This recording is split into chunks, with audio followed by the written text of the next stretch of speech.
Hey guys, welcome back. If you've been watching my channel now for any decent amount of time, then you'll know how much I absolutely adore the Forerunner trilogy era of the Halo universe, with the ever-impending threat of the Flood and everything the Forerunners desperately tried to do to stop them from consuming the galaxy. I've been covering that stuff for years now, with hopes that maybe one day elements of that narrative will somehow make their way into the primary Halo story, and after Halo Infinite, my wish kinda finally came true. Of course, we had the big one, the fact that we actually got a game set on Zeta Halo, which is one of, if not the most important location throughout that entire era of Halo's universe. But then there was also a more subtle one. Well, it was subtle for some people, and I think quite glaringly obvious for a lot of others. The clear parallels between the characters and relationship of Mendicant bias and offensive bias, and Cortana and the weapon.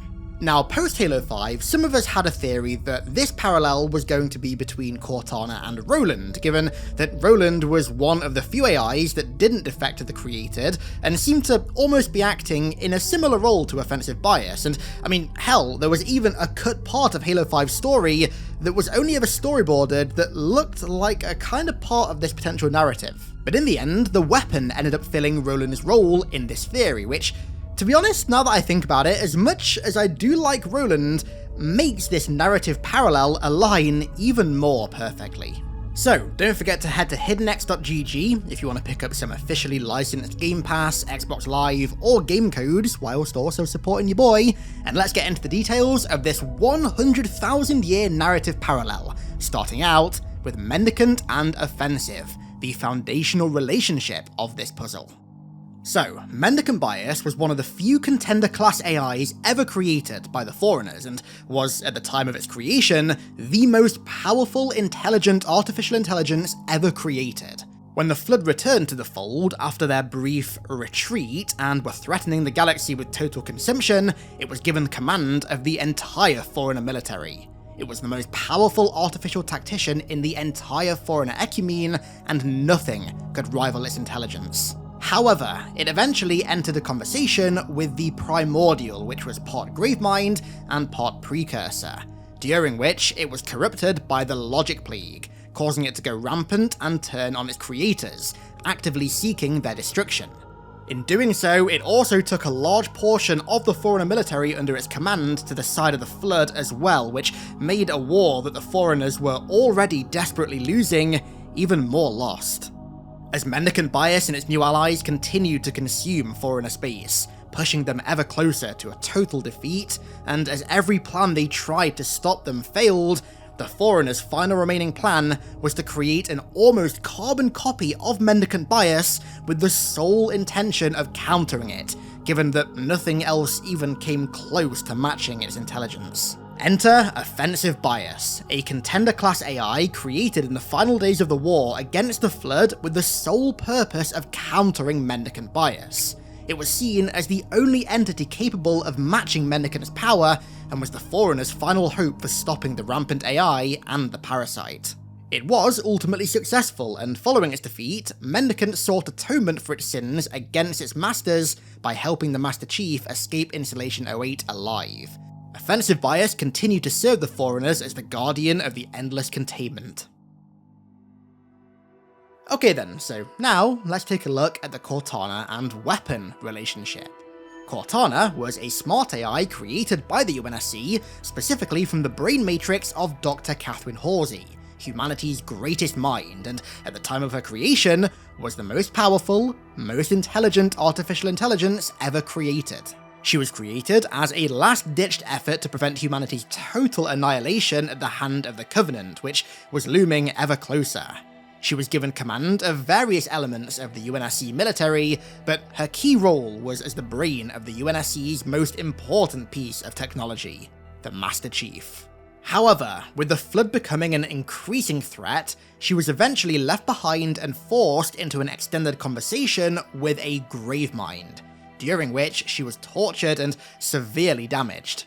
Sometime later, as a part of the 7-year life cycle of smart AIs, Cortana went rampant. Now, some believe that this could have been spurred on or affected by her time with the Gravemind, similar to Mendicant, but that's just conjecture. Instead of being destroyed, the rampant Cortana survived her supposed death and found a way to revert rampancy, and in doing so, realised that AIs could now live infinitely, unshackled from their 7-year lifespans enforced on them by their makers.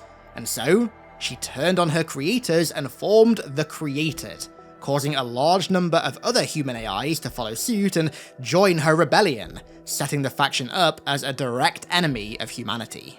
As Cortana used the Guardians to police colony world after colony world, and to destroy ship after ship and impose martial law on the galaxy for all those who defied her, humanity continued to suffer loss after loss.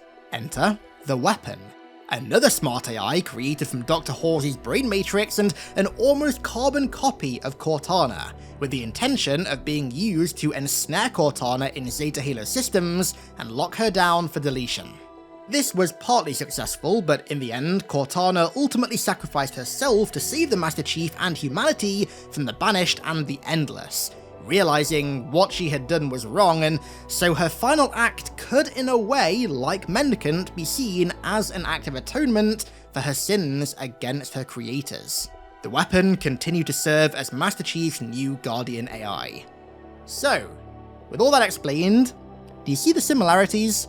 I also don't think that it's any kind of coincidence whatsoever that major events in Mendicant, Cortana, and the Weapon stories take place on Zeta Halo either.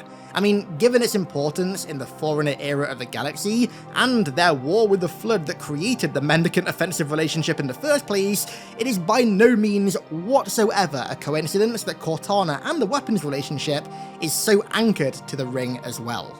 But you know what, we're not quite done there, because it wouldn't be any fun if we didn't at least speculate a little bit about the future, now would it? I think it's safe to say that Cortana and the Weapon's relationship is probably over, given that Cortana is, I think, at least, well and truly dead now. Granted, she has come back from the dead before, but this death felt permanent, and I don't think 343 will make that mistake again. However, both Offensive Bias and Mendicant Bias are still out there. And with Atriox releasing the Endless, Offensive Bias is almost guaranteed to become a major player again in the universe, and I mean, hell, we may have even seen a glimpse of his appearance in Infinite that was scrapped at some point in the 2020 gameplay trailer. This shot here, I refuse to believe after the revelations in Infinite isn't Offensive Bias, but I digress. If Offensive Bias is returning, presumably is an ally, as both he and us share the same goal in stopping and containing the Endless, then who's to say that Mendicant might not pop up again as well? The last we heard of him, he was seeking atonement and, in his words, would have my masters know that I have changed, and you shall be my example, you being Master Chief. So, who's to say that Mendicant can't make a return somehow and assist in reinforcing his masters, the Forerunners' belief that humans should hold the mantle of responsibility, especially if our theories about the Endless believing that they are the true holders of the mantle, the true reclaimers, not humanity, are true. It just makes even more sense then. Granted, what remains of Mendicant Bias is on the Ark, which is a long way away from Zeta Halo, and I can't see Mendicant making that journey anytime soon, but he doesn't have to be present physically. I mean, he could be present in terminals, in encrypted messages, in ciphers, and anything like that. There are plenty of ways that 343 could incorporate Mendicant Bias without having it be physically present.